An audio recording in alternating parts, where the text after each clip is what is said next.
ساتھیوں، قرآن مجید کی ایک وصیت ہے۔ اللہ تبارک و تعالی نے بنو اسرائیل کو بھی یہ وصیت کی تھی اور مؤمنین کو بھی یہ وصیت کر رہا ہے۔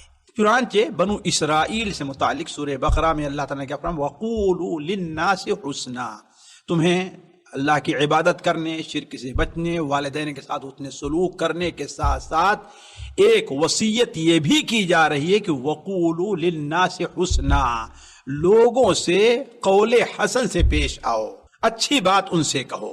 اسی طریقے سے اللہ تبارک و تعالی عام مومنین سے متعلق ارشاد فرماتا ہے، ہمیں اور آپ کو اللہ تبارک و تعالی یہ پیغام دیتا ہے، جیسا کہ سورہ بنو اسرائیل کے اندر ہے۔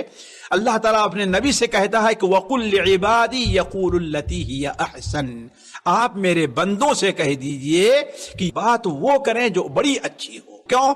اس لیے کہ اگر انسان اچھی بات نہیں کرتا، بھلی بات نہیں کرتا، کوئی بری بات کرتا ہے یا عام بات، تو اس کے ذریعے سے شیطان دو بھائیوں کے اندر اختلاف پیدا کر دیتا ہے۔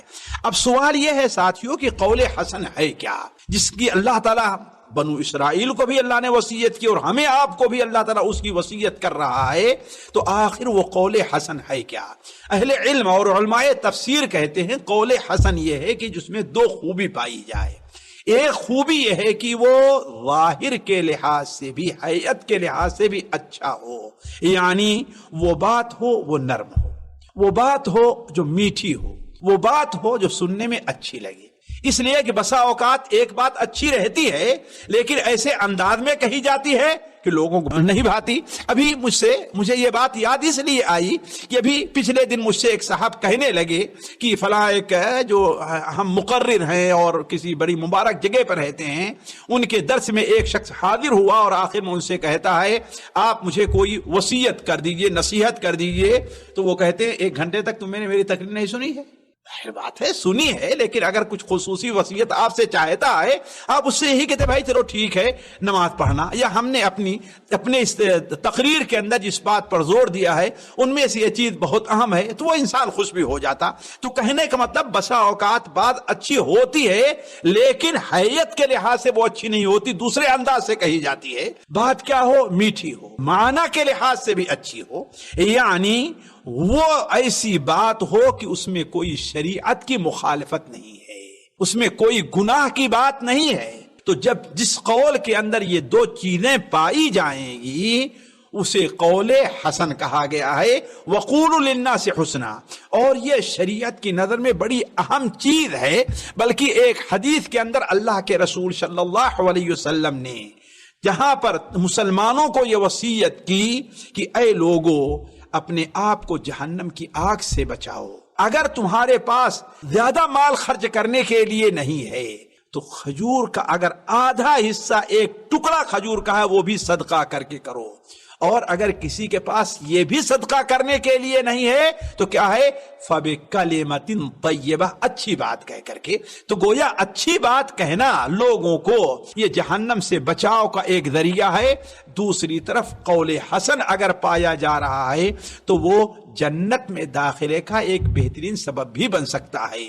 وہ حدیث جو سنن ترمذی وغیرہ میں حضرت علی رضی اللہ تعالیٰ عنہ سے مروی ہے کہ نبی کریم صلی اللہ علیہ وسلم نے ارشاد فرمایا جنت میں کچھ ایسے کمرے ہیں جن کا اندرونی حصہ باہر سے نظر آ رہا ہے اور باہر کا حصہ اندر سے نظر آ رہا ہے، گویا شیش محل ہے۔ تو ایک دیہاتی، ایک بدو وہاں پر موجود تھا، اس نے کہا یہ کس کو ملنے والا ہے؟ آپ نے فرمایا سب سے پہلے جو بات اچھی کرتا ہے اور کھانا کھلاتا ہے، اور تیسرا کون ہے؟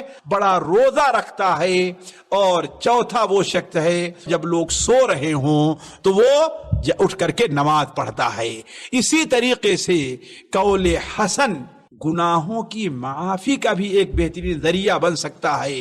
چنانچہ ایک مشہور صحابی ہیں ہانی ابو شریح، وہ بیان کرتے ہیں کہ ہم نے اللہ کے رسول صلی اللہ علیہ وسلم سے سوال کیا مجھے کوئی ایسا عمل بتلائیے جو مجھے جنت میں داخل کر دے۔ آپ صلی اللہ علیہ وسلم نے ارشاد فرمایا گناہوں کی معافی کے جو اسباب ہیں جس کے بعد تو جنت میں داخل ہو سکتا ہے وہ 2 چیز ہیں، بذل السلامی و حسن الکلامی، سلام لوگوں سے کرنا، وہ حسن الکلام اور حسن قول، اچھی بات سے لوگوں کو پیش آنا۔ تو علی کل حال کہنے کا مطلب یہ ہے کہ قول حسن یہ ہماری زندگی کا حصہ بننا چاہیے۔ اللہ تعالی ہمیں ہر میدان میں اپنوں سے، دوسروں سے، مسلمانوں سے، غیر مسلموں سے قول حسن سے پیش آنے کی توفیق عطا فرمائے۔ والسلام علیکم ورحمۃ اللہ وبرکاتہ۔